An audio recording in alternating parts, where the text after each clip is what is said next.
Welcome to Sweet Life Beat Life. We hope this video helps. In this video, I will explain how to make pesto with fresh basil. Start with the freshest ingredients for the best pesto. You'll need about 2 cups of fresh basil leaves, 1/2 cup of extra virgin olive oil, 1/3 cup of pine nuts, 2 small cloves of garlic, and 1/2 cup of grated Parmesan cheese. A pinch of salt and black pepper will enhance all these wonderful flavors. This combination creates a truly authentic and delicious pesto, perfect for many dishes. First, ensure your basil is clean and dry. For an extra layer of flavor, lightly toast your pine nuts in a dry skillet for a few minutes until fragrant.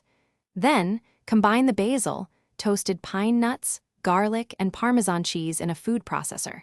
With the processor running, slowly add the extra virgin olive oil in a steady stream. This method helps create a beautifully emulsified and creamy pesto. The key to great pesto is achieving the right consistency. You want a coarse, yet uniform, paste, not a completely smooth puree. Overprocessing can make the basil bitter, so pulse until just combined.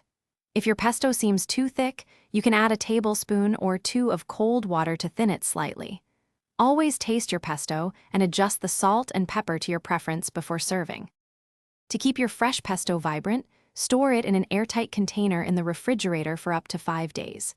Pour a thin layer of olive oil over the top to prevent oxidation and maintain its bright green color. For longer storage, freeze pesto in ice cube trays. Once solid, transfer to a freezer bag for up to 6 months. Enjoy this versatile sauce with pasta, as a spread, or a flavorful marinade. Thanks for watching. Consider subscribing if we helped you.